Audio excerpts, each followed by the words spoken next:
Hello guys. Yes, so next we've got our panel. It's just about to start.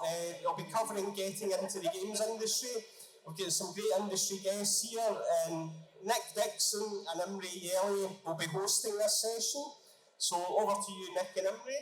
Brilliant, thanks very much. Okay, so an interesting panel around how we all got into the games industry.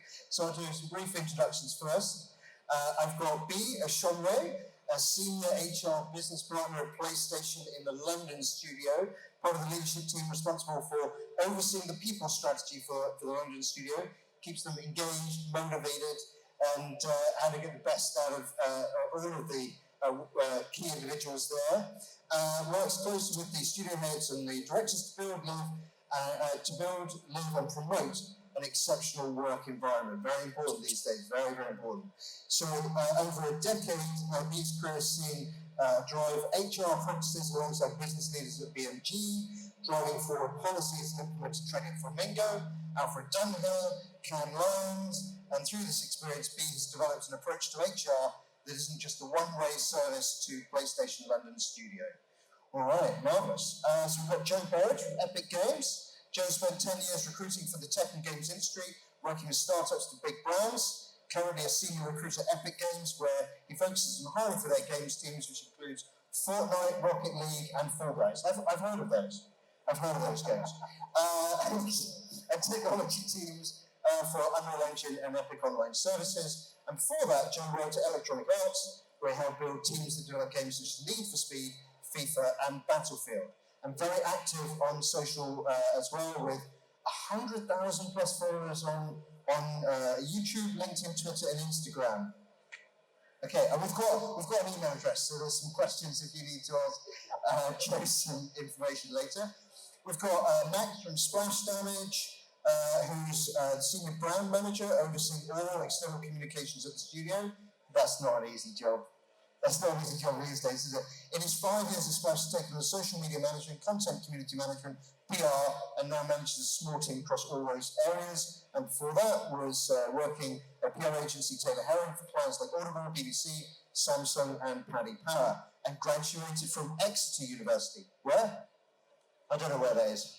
And then we've got Ollie Jeremy from Rocksteady Recruitment.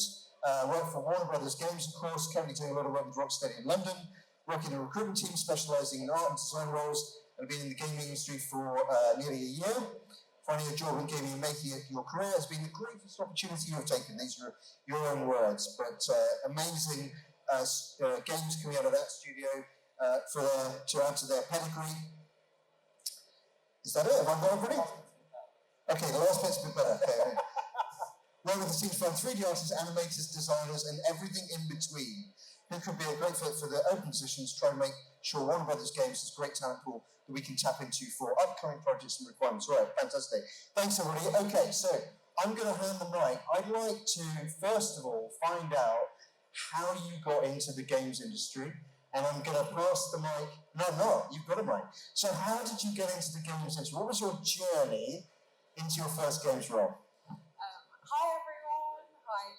So I feel like I cheated because I got headhunted into PlayStation London Studio, but prior to that I had always identified with creatives, the creative industry, so from events, for media, marketing and advertising, through to fashion, through to like market research for like big brands like Coca-Cola, Pinterest, so on and so forth.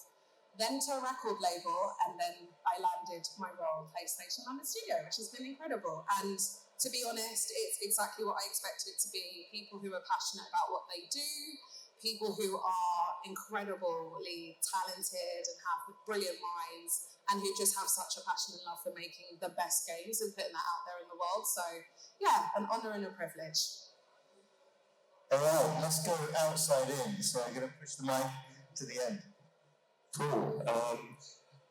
My journey was a little bit unusual. I graduated from Exeter University, but I came to the Falmouth campus, got a job in the NHS. Off the back of that, working and operating theatres. It's a long story, I won't bore you all with it now. Before moving to London, getting a job in PR, which was kind of transferable from doing English here. and working with big brands, making content, doing social, things like that, kind of moved sideways then into games. We worked briefly on Hellblade, Senua's Sacrifice, while I was at a PR agency, and working on that was kind of eye-opening for me as someone in my mid-20s who had always played games, to think, oh, I can actually work in games even though I'm not a programmer or an artist or whatever. Even though it took me that long to realise that there were other roles available. And yeah, that was a little over 5 years ago, and now kind of back where it started, which is nice. Fabulous, thank you very much. Ollie? Hello everyone. Yeah, no, I came from a recruitment background. I wasn't really enjoying the type of recruitment I was doing, but I'm an avid gamer myself, and I was like, I noticed that EA were recruiting on LinkedIn, and so I just went for it, and was one of the lucky people to actually get a job at EA. They're on my doorstep, and I didn't realise that Guildford as a whole actually is quite a gaming hub, and there's so many different studios. So getting the opportunity to get my foot in the door with such a big name early on was fantastic. And from there, I got approached by Rocksteady and TT Games, as Warner Bros. Games as a whole, and made a jump there about 4 months ago. And I wish for a better team at the moment from where I'm working. So, every day is different and is just as exciting as the last. Fantastic. Joe? Cool. Hi everyone. So I studied a degree in philosophy, and the reason why I did that is because it was my favourite subject at school at the time. So when I came to the end, I realised my dream career would have been in games, but I didn't, like you, I didn't really form the connection to think, oh, I could do that. So I just wanted a job where I speak to people about technology all day, and that's how I discovered recruiting, which is pretty much what I do at the moment. I speak to people who make games and are programmers and designers and artists and love it. But went to London, started in recruitment agencies, hiring software engineers mostly. And then a few years into that, I thought, I love games, I want to do it. So I spent about 13 months networking, contacting like every single games company I could find, especially those around the southeast where I lived. And then after continue doing that, introducing myself, trying to put my best foot forward, applying, writing cover letters, electronic arts, funny enough, we're like, we'll chat to you, and went through the interview process and got a position there. So that was about 5.5 years ago, 5 years ago. I stayed at EA for 3.5 years, and then decided to join Epic. So I started at Epic in January of last year. Amazing. All right, so all very different stories. Everybody has a different story about how they got into the industry. There's not what kind of one route in, is there? What surprised you the most when you'd kind of stepped into the industry? What kind of surprised you the most about it? What was the thing that kind of, was the unexpected element that you think would be good for anybody looking to get into the games industry to prepare for? So I throw an easy one out there. And I'm like, you're looking at me, so by default, I'll start. One of the things that I was really surprised by was actually how non-toxic my studio was. Closer, okay, sorry, thank you.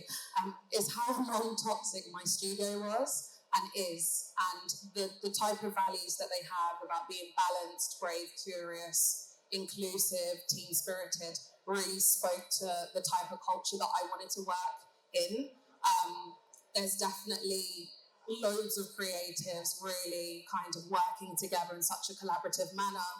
And I think you hear sometimes like myths of the industry can be like this and it can be like that, but actually really and truly going in yourself as much as you can, trying to talk to people and get an understanding of like what kind of culture do they have and do you match up and align to that is super cool.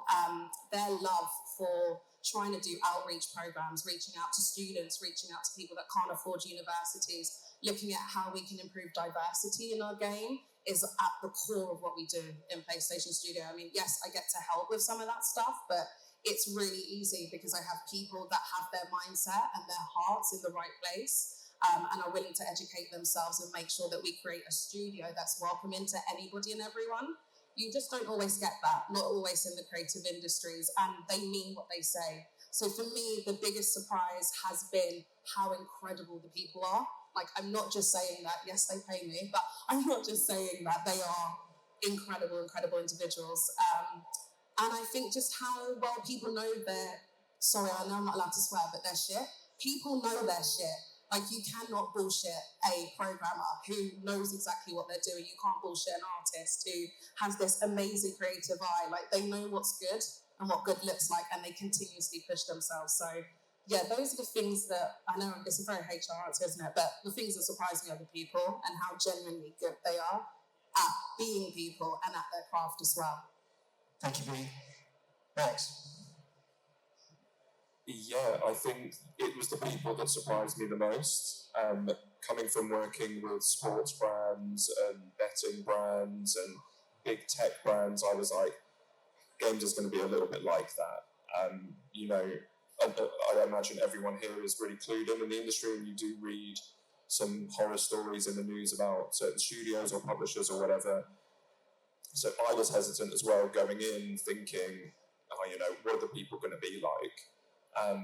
But everyone that I've ever worked with, every event that I've been to, met people from other studios, everyone is so welcoming. And the thing that I think impresses me the most about certainly the London industry, which is what I know, is the willingness to offer helping hands to people slightly further down the ladder. I think there's certainly maybe slightly older generations of game developers who were very precious about the work that they did and insisted that, you know, you had to earn the right to be there with them. But now we insist on not putting the ladder up behind us. You know, it's so important that, like B was saying, if people can't afford to go to uni, if people can't afford, you know, I know engines are much more affordable these days, but like, you know, when people couldn't afford good PCs and engines to work with, that we do all we can to broaden the amount of people that can come and work with us, because it's such an amazing place and there's so many amazing people in it, and it would be a shame if, you know, we kind of closed the door behind us, I think. Interesting. Ollie. Without going over exactly the similar things, to echo what's been said again, it is the people that's made it, absolutely, for me as well. The kind of support that I've had throughout on every level, and also understand how kind of working with these different type of professionals and the way that they, as you say, they all own what they have, and everyone, kind of, as you say, you can't hide from, you know, at the quality that they can produce. And obviously bringing in people from a younger level and people that, you know, do need that helping hand in. Kind of working at Warner Brothers, I've noticed that they're not afraid to see someone with potential and bring them in and develop them. And that's such an amazing thing to see, coming from a normal recruitment background where there was none of that, you know, none of that kind of atmosphere. It was quite, as I say, a toxic attitude towards things. To have such support from myself as well in the recruitment team, from game developers and art directors and all these type of people that are around me that I would consider some incredible professionals, and having that helping hand throughout is the main thing for me that's makes it all so special. Joe, I'm almost tempted to say, apart from people, what is the most... I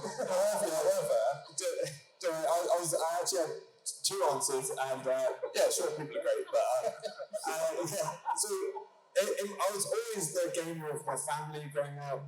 In the previous companies I was at before the games industry, I was like, Joe's the gamer, he just talks about games all the time. And then suddenly I joined a games company, and then everyone loves games, right?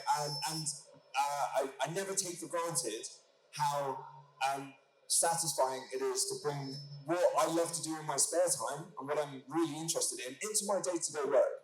Like I said in my previous answer, I spend all day speaking to people who make video games, like, and especially big AAA studios to indie games and brands that I like. You know, I'm a fanboy. Like, so many conversations. I've got to keep it professional. I'm like, oh my goodness, you worked on that game? That's so cool. And it just makes having conversations so much easier and so much more enjoyable. And the second answer I say is that I didn't realize how difficult making games is until I actually saw it firsthand and speaking to game developers. I think a lot of gamers who have no experience of what it takes to make a game, which is myself before joining the industry, they're like, yeah, just make the game. Just make the game do the thing. Why are there bugs in this game? Surely that's just easy to like take them out. So I have a newfound respect for anyone who makes games, small or large, and it's amazing to see the insight into that whole development process. Fantastic, thank you. So I want to say that they said it's about people. We are people, so we are nice. That's what I'm hearing, is that you and I are nice. Or they were lying. I don't know. Or they're not people. I'm not sure. I can neither confirm nor deny. I'm not sure. So I'm gonna, because obviously the title of this whole session is how to get into the industry, and I could just ask how to get into the industry, right? That's the bigger question here. But there's one specific angle which I'm curious about, that what separates for you, sorry if you can't hear me, so what separates for you the type of candidate who you look at and you think, oh wow, like I have to get this person in, and the person who you look at and you think, okay, like, well, is there something, like one specific thing, or like a quality or something? And maybe we should start the other way around, so you don't have to. Do you want to start? Yeah, happy to. So I would say, immediately I think communication comes to mind. So if you start speaking to someone immediately and they can clearly articulate their ideas, we're not talking about whether you're introverted or extroverted. That doesn't matter if you're all jazz hands on a Zoom call or not. I think just being able to articulate your ideas. So, and so if you're in an interview with me, I ask you a question, you can relax, stew on it for a moment, and come back and deliver a good answer. You don't have to be the very, very best at what you do. It's about communicating ideas and explaining your thought process. So my other point I was going to make was about portfolios. I'd imagine a lot of people sat here right now are either have a portfolio or are thinking of making one or currently creating one. I mean, what I tend to find the very best portfolios do, yeah, sure, it's like, oh, you have really high quality work on there. Cool, like, you look for that. But I'd say more importantly, it's a portfolio that can explain the work from concept through to delivery.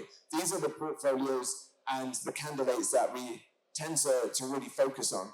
It's so much better to have, say, an average and above average piece where you've clearly explained your thoughts, like what did you learn today, what challenges do you have to overcome, who did you work with, how did you collaborate, rather than someone just being like, here's this absolutely incredible thing that I did, and I'm not going to tell you how I did it. I'd much rather take the first person. I just have one thing to add to that, is we see a lot of portfolios that come in with maybe like half or 3/4 finished projects and work in them. We would always rather see something finished, even if it's not, like as Joe said, even if it's not the best. If you can talk us through an entire piece of work start to finish, good or bad, and explain what worked and what didn't, that's so important. God, sorry. I think the other thing for me is the technical skills that you'll acquire when you're in a place like this are obviously important, but when you arrive at a studio, you can learn anything. You're going to be surrounded by brilliant people in your field and in your discipline and other disciplines, and we can teach you and develop you and show you how to be the best version of whatever your discipline is. What we can't teach you is how to be nice, is how to be collaborative with people. And I think the candidates that really stand out for me are the people who come in, have explained the work, but really lent into the teamwork and collaboration and show us a willingness to learn, but also, it sounds really simple, but a good attitude can really be the difference between a candidate that we hire and someone that we pass on. By the way, before we go over to the other side, I don't know if anyone who sees the recording or online, I thought I have a cool shirt. He has a cool shirt. Like, Thank you. That's very good. Prize for everybody who can name every weapon on the shirt. You can't. Okay. I think you just offered your shirt if someone can name all of it, right? Then you have to. I don't have another one. Probably not appropriate for this. That's the only shirt. Okay. Okay, that's the prize, by the way. So yeah, no, I think when it comes to when I'm looking at portfolios and looking at people's CVs, I mean, one thing for me that I still see now, which is something I wish people would do more, is having a link on their CV to the art station or to their portfolio, which, you know, and it's just a very small thing. But it just clean things up and make it a lot neater and more professional for you on that first instance. Because a lot of the time, the communication that we have is the first thing we see is your application to a role, and having, you know, clear, concise information with the right links in the right places to your LinkedIn and everything does make that bit of a difference for us. I mean, obviously, when we go into the portfolios, now I don't know if I'm wrong in saying what I'm about to say, but I'm going to say it. But it's, I suppose, having that, that niche of what you actually want to be doing in your kind of where you want to be heading in your career within the art side. Because I specifically work with art and design, so that's generally what my focus is. And if I see someone that's done, you know, that comes in and wants to be an environment artist, but they've done, you know, everything but on their portfolio, but they've kind of applied for it. It's just having more clear, concise work, and as you know, showing the pieces of work that you want to produce and want to be focusing your career on, and keeping it, you know, into that niche would be really beneficial. Obviously, if you want to have their weapons, props, and environment, show your weapons, props, and environment, and not just kind of anything that you've done previously. That could be personal projects that have no relevance. Just keeping it as clear as possible would be the biggest and best strength for yourselves, I think, personally. Oh, everything everyone's already said. I think the only things that I want to add is, for me, I think passion is one of like the best sellers that you can have in terms of getting yourself into any industry. This isn't just about games. This is just about who are you and what is it that you see from yourself within this career that you're trying to enter and you're trying to join. I'm not going to lie, getting into junior roles, there are hundreds of applicants we usually get when we put out just one.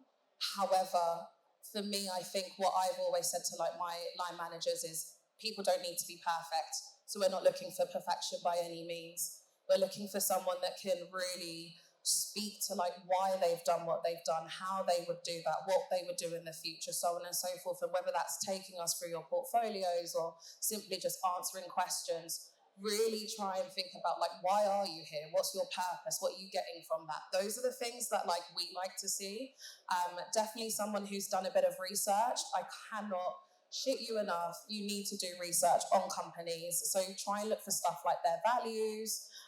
Do you align to those values? Are they things that you stand for, things that like help you in terms of your moral compass? Is that the type of studio you want to go to? This is where I'm going to do a bit of a shameless plug now. So I'm working with my recruitment team for PlayStation London Studio, putting on our website the recruitment process. So that's going to really help people in terms of getting into PlayStation Studio, the types of things you can expect for the different levels as well within the industry.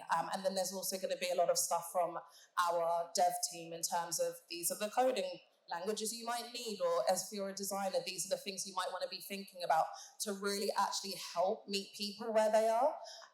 So yeah, the only other thing I want to add, and I swear I do this all the time, but in terms of like communicating clearly and stuff like that, like we're aware of neurodiversity, how that can affect people. So I'm doing a lot of training with my managers in terms of recognizing certain things and making sure that we're able to assist people, because we speak about communicating things clearly, but someone that might have a stutter, for an example, what can we do to help make that person feel at ease and recognize those kinds of things? Someone who's autistic may not look people in the eyes, for example. That doesn't mean that there's something wrong with them. So we also need to meet our candidates where they are. So it's a partnership we want you to feel straight from the interview. So if you come across passionate, I think that's the biggest and the best seller, and that's certainly what we look for in PlayStation. Yeah, I very much agree with that. I think passion is so important because a lot of what you do in the games process is a sales process to a degree. You're selling yourself, you're selling your part in the project, you're selling the project. You know, there's a constant kind of push internally and externally to sell yourself and what you're working on. And I don't think you can kind of research enough around that. And I think that depth of research needs to shine through. I think you also need to be self-starting. I think that we need people to be able to decide for themselves what they need to do to achieve the end goals as kind of stated. The people that get into senior positions within the industry are all self-starters. They're self-directed in how they kind of approach a particular problem. You're going to constantly be presented with problems that you have to solve because the industry is moving at a pace that most of the questions haven't been answered. The basis of everything, we kind of understand the foundation for everything, but you must learn to be self-reliant, self-directed, and those would be the greatest assets to the team that know what their role is in the team and can determine for themselves what they're going to do to deliver that. Imre. Oh, sorry, Joe. Yeah. Oh, hey. What I just wanted to add is that I've got my email address like fully available on the internet. So in my like LinkedIn bios, in my Instagram bios, in my Twitter bios, on my blog. I made myself very easy to contact. And what I find is I get a really, really small amount of students contacting me. We get guaranteed over 5,000 applications per internship advert at Epic. And yeah, I'm just surprised I don't get more people being like, oh, hey, I applied. Can you take a look? I appreciate it's really daunting to just email someone in the games industry or a company you really admire, but yeah, just go for it. And that's, so anyone watching this recording and any of you, you can all email me and say, can you look at my portfolio, my CV or whatever. I'm always happy to do that. Just take the plunge. The worst thing that can happen is that they just don't respond to you, which is not a bad thing at all. So be proactive, and after you apply to a company, try and get in contact with someone just to say, I've applied and I'd love to work there, and that'll make a massive difference. My email address isn't on my social media, but if you could all follow me so that I just have one more than Joe at any one time, that would be great. I'd like that. Just one more at any one time. Yeah, that was a shameless plug as well, wasn't it? Yeah, my bad. Absolutely. Imre. I have my DM open and sometimes I regret it because I get some weird messages. By the way, sorry about every now and then we wave out or to the audience, anyone watching it online. We have friends and family here, so every now and then we just say, oh, hello. And we have a small child who is riding around in a tricycle, so every now and then we are distracted. Stop swearing then. I wasn't stopping. Hello, Jay. Hello. How embarrassing is that? After you. So there's actually something really interesting that you brought up about people coming in who, like you mentioned earlier, like, are you an introvert or not, or someone who is neurodivergent, or they feel that they are underrepresented in the industry and they feel like not, quite at home, and I know it's such a strange question, and I don't even expect you to really give an answer, but is there any advice you could give someone who feel they have a hindrance or they feel that they don't fit, and they worry about and going into interviews that they're going to be misunderstood in the interview? And I had this very recently. I was interviewing someone and we had to stop the interview and reschedule because the person just got overwhelmed in the process. And I said, that's fine, let's take a break. And so is there something that you can tell people, whatever is the personal journey they go through, or what they can do? Do you mind if I jump on first? Okay. So one thing that everyone has in London Studio is a diversity goal. And actually what that does is it allows the studio to really think about diversity across the kind of spectrum, and how they can do things that help reach out, bridge the gap, and make the studio feel like it is truly inclusive, one of our values. One of the things that we've been doing, I can't get it word for word right, but we've gone to like lawyers, but we basically ask on every application, do you need any further support? I cannot say this enough. Please be honest. It isn't like what people have heard in terms of horror stories back in the day of you put your truth down and then you get automatically rejected. It isn't that at all. That's just basically us reaching out to you to say, is there anything we can do or anything we need to understand to make reasonable adjustments so that you get the same chances as everybody else or anyone else that may not need that? And then what we'll do is we'll give you a call and we'll have conversations with you about what should that look like, and just make sure that the interview process then feels comfortable for you and you don't feel like you're disadvantaged. And I don't even like that word when talking about diversity and underrepresentation. I'll be honest, like in my studio, it's quite small, so I'm like the only black woman there. And that does come with its challenges. I think certainly if you look at what's happened in Black culture and Black sort of deaths recently, it was like quite a very tumultuous time. And so going into a studio where I felt like I have my own culture, growing up in London, so on and so forth, it did feel hard to relate sometimes. So sometimes underrepresentation will be there, but we need more people that are different. You know, I can't speak to the game we're making because it's confidential, but we need more people from underrepresented backgrounds to really make sure that our game actually does what it needs to do. So we're looking for that. But again, it's about doing that authentically, meeting people where they are and making sure that we're happy, willing and ready to go that extra mile to adjust for that person. And then making sure that when we do get those people in the studio, we keep that journey authentic and we keep that going for them. So again, they don't feel like they are at a disadvantage or whatever. So whether that is ADHD, because we have some of that in the studio, or living with physical disabilities or what have you, we will do what it takes to make sure people feel like they can do their jobs as normal. I don't even like the word normal anymore, but as normal, if that makes sense. So that's some of the stuff we've done. Yeah, my advice was going to be just to practice where you can. I remember when I graduated university, I was just like a hot ball of energy, and I'd be in an interview on a phone call and just be blabbering on. And the game changer for me was that I was like, okay, I'm going to just practice interviews on my family. And then I was lucky enough to speak to a graduate recruitment agency who are happy to talk me through some advice and just practice before I actually go and meet companies and put my best foot forward. I'd also say in terms of, you might be able to find other like game specific networking groups that are willing to just offer a few minutes of their time to like talk through answers and that sort of thing. So especially as, for example, Epic, we're still doing all of our interviews on video. There's no in-person interviews right now still, over 2 years on.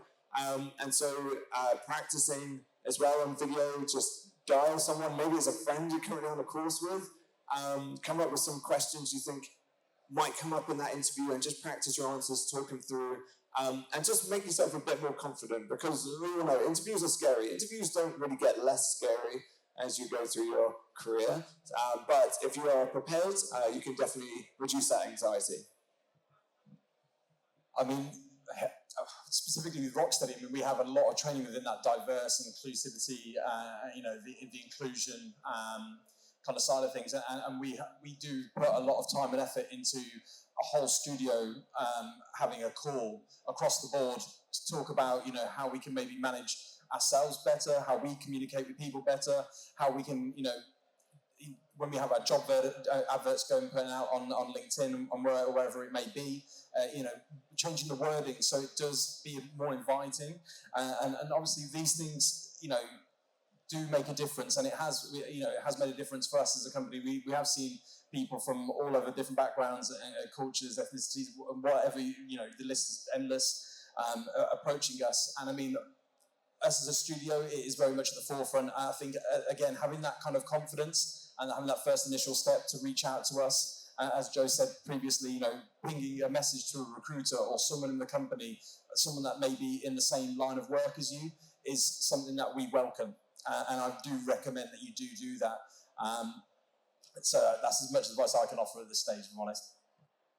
So I think to answer your specific part of your question, like if you're out there and you're from an underrepresented background or neurodivergent, whatever it may be, and I'm aware first of all of like, and I take this as intended, the optics of us as a panel, right? And obviously, there's 5 of us, white guys with beards. But what I would say is, when you hear, different companies talk about the need for diversity, it can be very easy to listen to that and go, okay, well, they don't really mean it.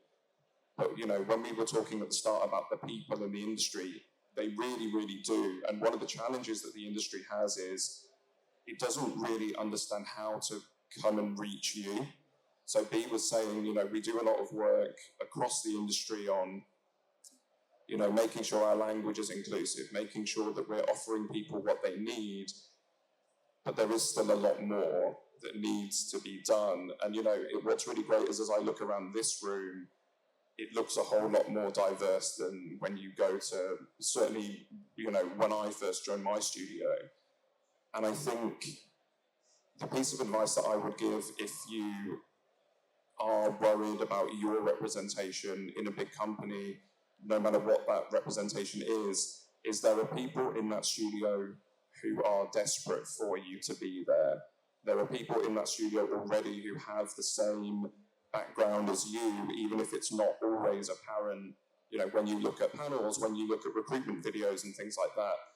But those people are out there, and it's kind of a cliched expression to find your tribe, but the industry really does do that. It allows you to connect with these people so easily, and really do trust me when I say that they are out there and really, really desperate for you to join us.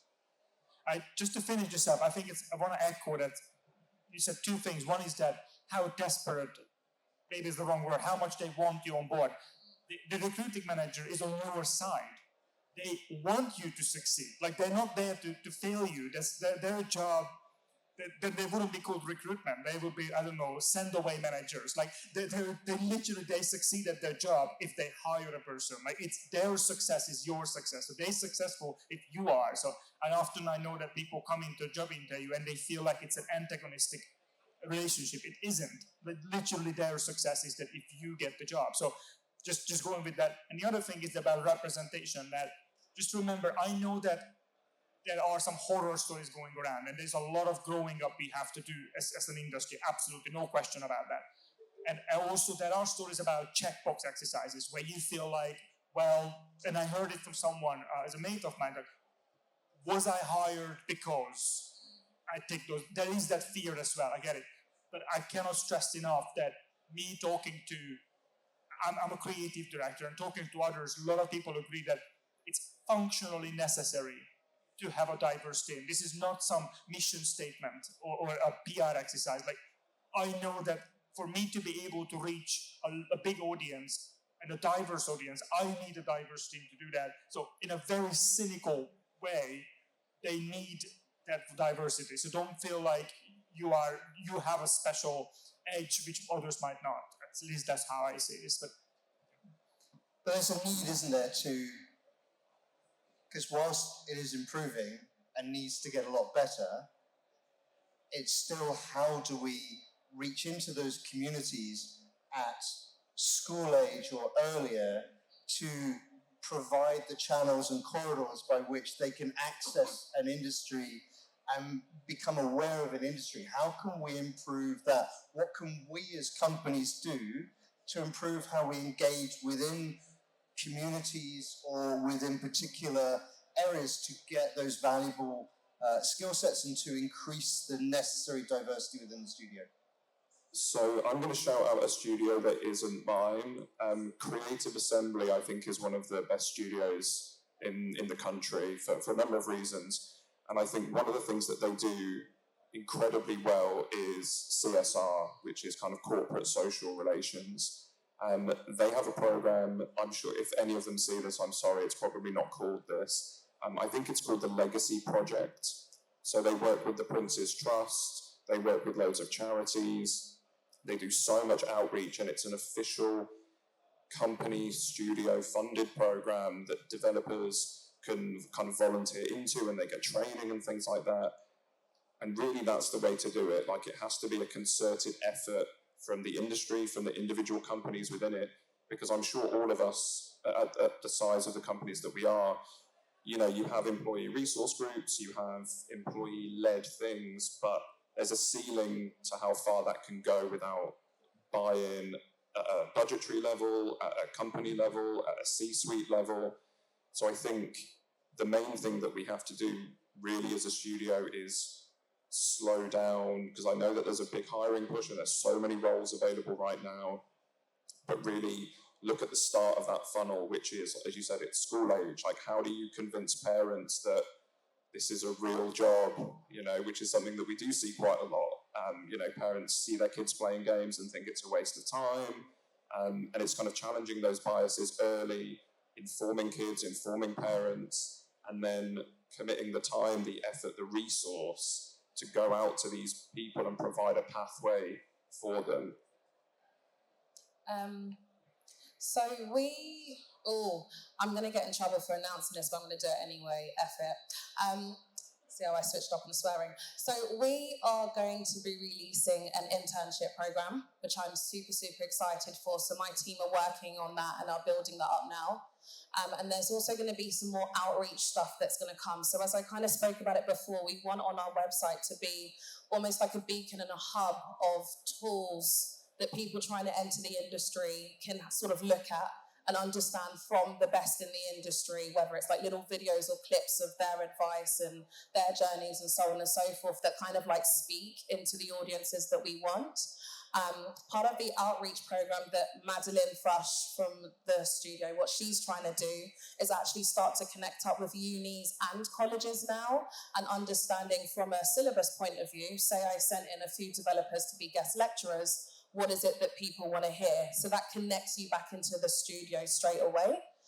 And when you're looking to graduate, you'll then have an internship program that you could apply for and hopefully join, where we're trying to convert those into permanent roles. So that's another into the industry. We're also we've been working with colleges like ELAM with their year 13s, and parents are there because there's safeguarding considerations that we have to put in. So to try and combat exactly what Max was saying, the idea of games are for kids, or there's no career here, or you're a woman, surely you should stick to certain subjects. We don't want to hear any of that bull crap. We want to make sure that parents are actually seeing us and are seeing the different kinds of careers that their kids can have, so making sure we have that buy-in. And also we're trying to make sure that we're reaching diverse young people and young audiences as well. I speak so much and will constantly speak so much about how we're based in London, so my idea is the studio needs to represent London as a bare minimum. So working at how we can do that authentically, looking at socioeconomic status, so on and so forth. We also work with companies like Limit Break, which I think do plug us into different audiences. We work with Urban Synergy as well. It is super important that companies do give money because there are some financial elements that could really help us with our outreach programs.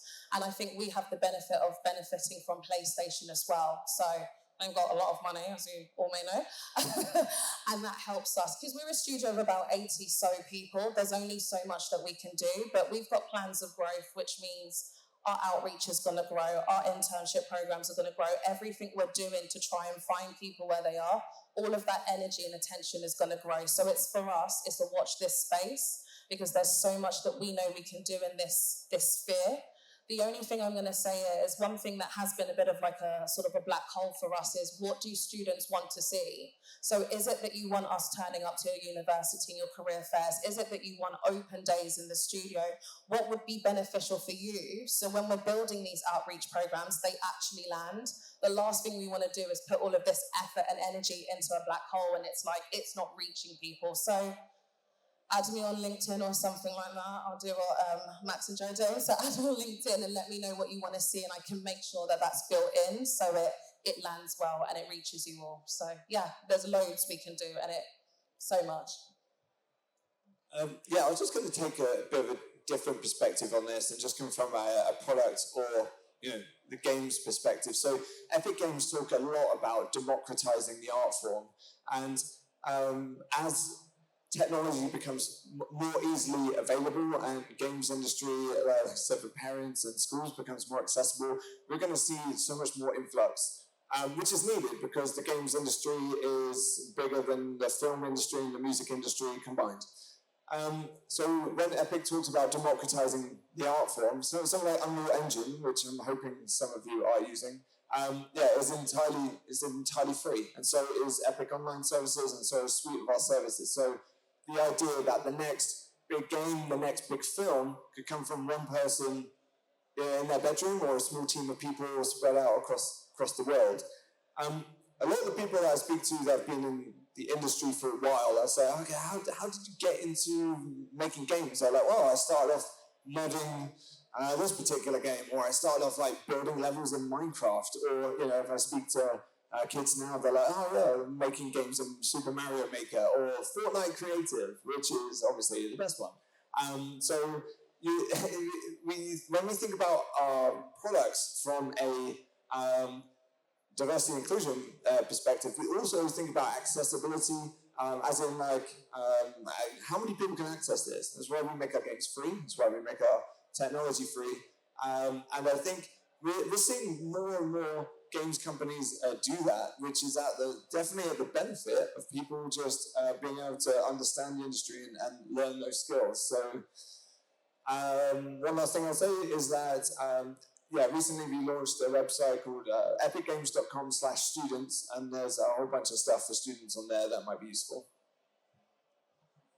Not to echo anything that's already been said, so some of this kind of a personal experience of what I've noticed with my niece and nephew, and also my other nephews who live in Wales. I mean, their schools now, the 10 and 8, and the other ones are 14, 13, and their schools are offering coding classes involving with their IT work. So to see the schools are now offering coding as part of the curriculum in school is quite, somewhat fantastic. And having these people obviously in my life, and they've seen what I do for work, they question this, and my nephews are such big gamers. This is something that they are now kind of thinking about at these early years before they're leaving school and kind of going into that. So to see those things happening now, and I don't know how people are aware of that, but hopefully it's going to keep, as Joe said, this technology is becoming more accessible. You're going to see this more in schools, and hopefully this then will have a big, sweep across the board, across the UK and where else, that we have these young minds coming in from a school perspective instead of going out and playing games and going in different avenues and developing modern games that way. I mean, I recently have spoken to someone that did it on a self-start. They got themselves onto Unreal Engine and start developing stuff and developing games themselves, and managed to get themselves into the final stages of Rocksteady. So those sort of people, as well, are really kind of putting their own front foot forward and making a difference for themselves. And that's as much I can say on that as well, really. Fantastic, thank you so much. So before I hand over to Imra for the next question, does anybody in the audience have a question they would like to ask? Okay.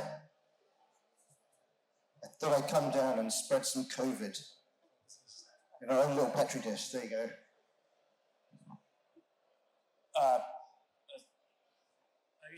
You said you work for Epic Games, right? So what has been the impact since Tencent had a major influence on your stocks? Like, has there been a change in marketing practice? Has there been a change in organization?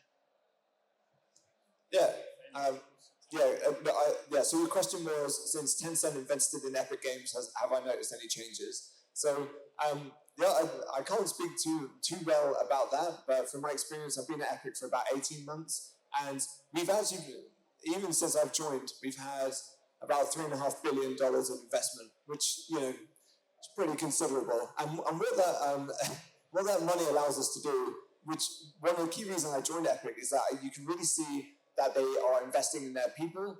I'd say they really look after us. The leadership team are incredibly transparent and accessible, and they invest it back in their products.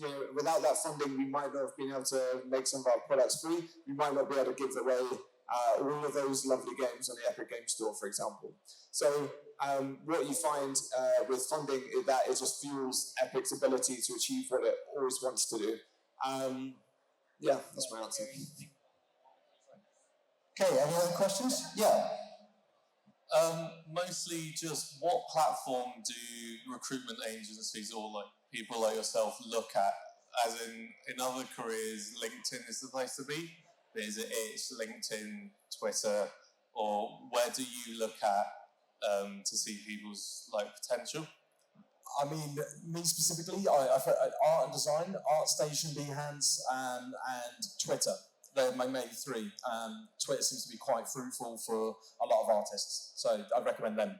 I'd say every single recruiter in the land, everyone is on LinkedIn and using LinkedIn and sending messages every single day on LinkedIn. So get that profile looking really good, making it look professional, fill it out, give as much detail as you can.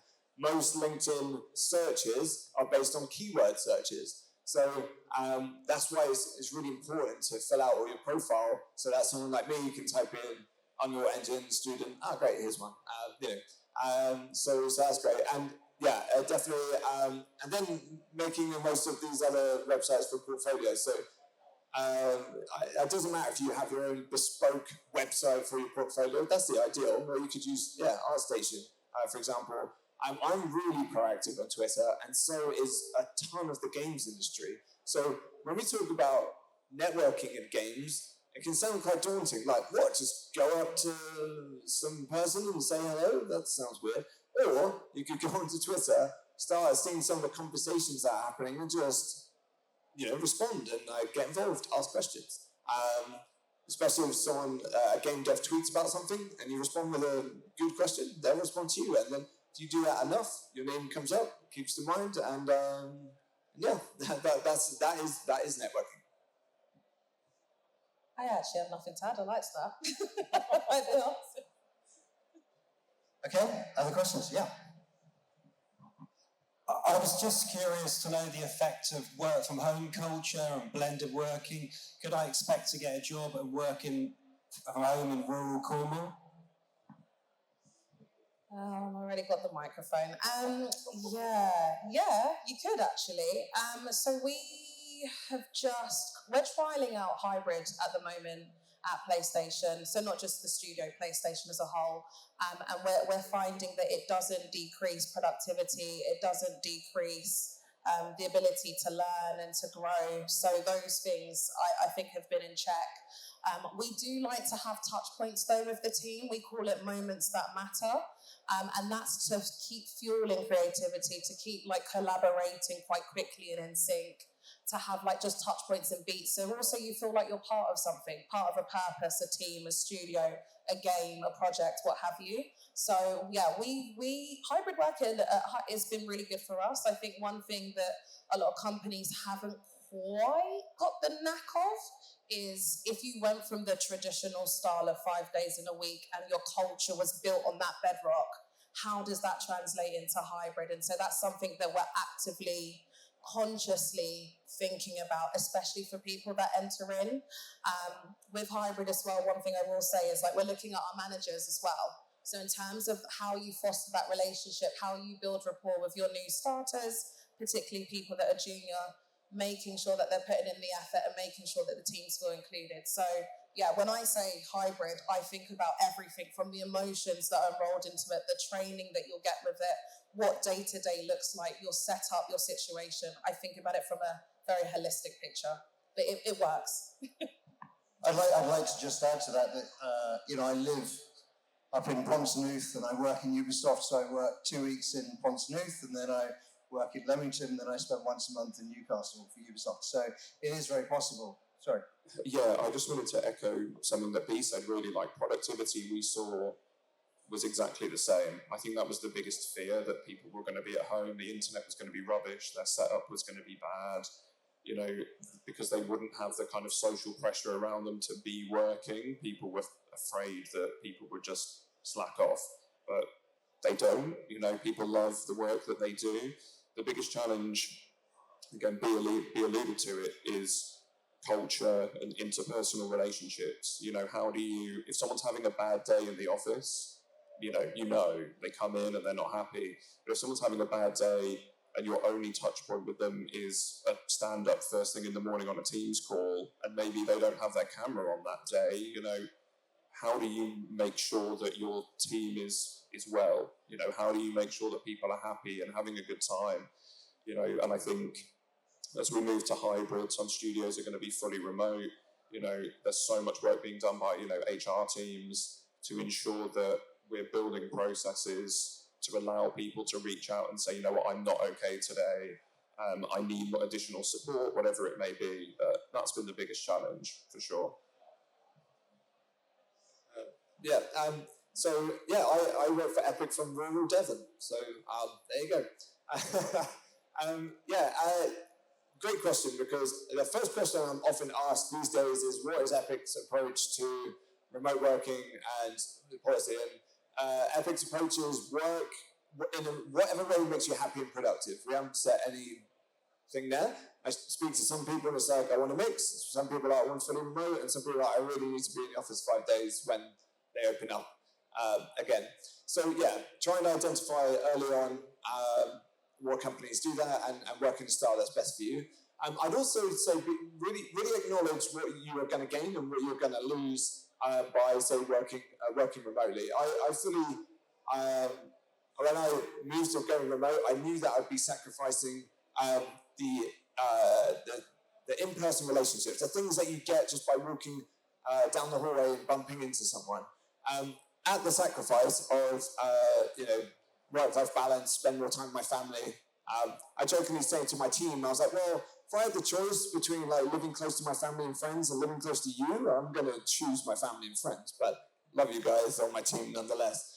So yeah, it's just a choice, and to figure out which companies work in the best way. Going to B's point, the companies that are still tied to, we need everyone in person for whatever the reason they were. I'm tending to find that they're probably losing out on talent. So I think flexibility, trusting your employees, allowing them to make choices about what makes them happy and productive. These are the companies that are going to win. Yeah, that's my thoughts.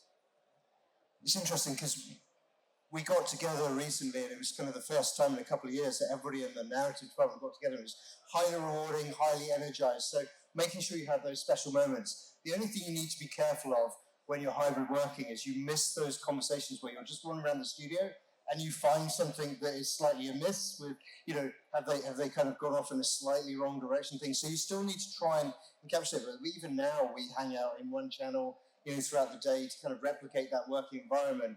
So I think it is useful to go hybrid, because if I don't go into the office after a couple of weeks, I feel really disconnected. Yeah, I totally agree. I'm going into the office on Friday because I'm like, I need to see my team.